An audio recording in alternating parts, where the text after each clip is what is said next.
স্থানীয় সময় বুধবার ভারতের 7 রাজ্যের 13টি বিধানসভা আসনে অনুষ্ঠিত হয় উপনির্বাচনের ভোট গ্রহণ। সকাল 7টায় শুরু হয়ে ভোট গ্রহণ চলে সন্ধ্যা 6টা পর্যন্ত। পশ্চিমবঙ্গের 4টি, হিমাচল প্রদেশের 3টি, উত্তরাখণ্ডের 2টি এবং পাঞ্জাব, বিহার, তামিলনাড়ু ও মধ্যপ্রদেশের 1টি করে আসনে হয় ভোট গ্রহণ। এদিকে নির্বাচন শুরু হতেই বিক্ষিপ্ত সহিংসতা, ধাওয়া পাল্টা ধাওয়া আর জাল ভোটের অভিযোগে উত্তপ্ত হয় পশ্চিমবঙ্গের বিভিন্ন আসন।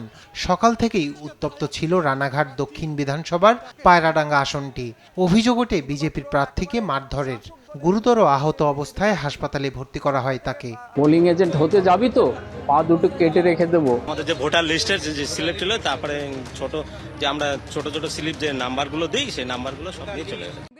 এদিন বাগদা বিধানসভা কেন্দ্রেও সকাল থেকে সৃষ্টি হয় উত্তেজনা। কোথাও জাল ভোট, আবার কোথাও ভোট লুট সহ বিভিন্ন অভিযোগ ওঠে। বিজেপির প্রার্থী বিনয় কুমার বিশ্বাসকে ঘিরে বিক্ষোভ দেখায় তৃণমূল কর্মীরা।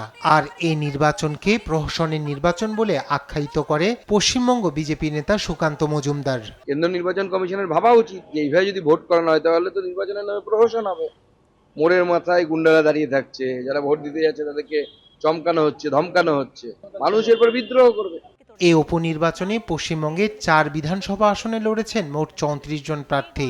আর মোট ভোট কেন্দ্রের সংখ্যা ছিল 1097টি। প্রত্যেক বুথেই মোতায়েন ছিল কেন্দ্রীয় বাহিনী। রায়হান কবির শুভ্র, নিউজ ডেস্ক, দেশ টিভি।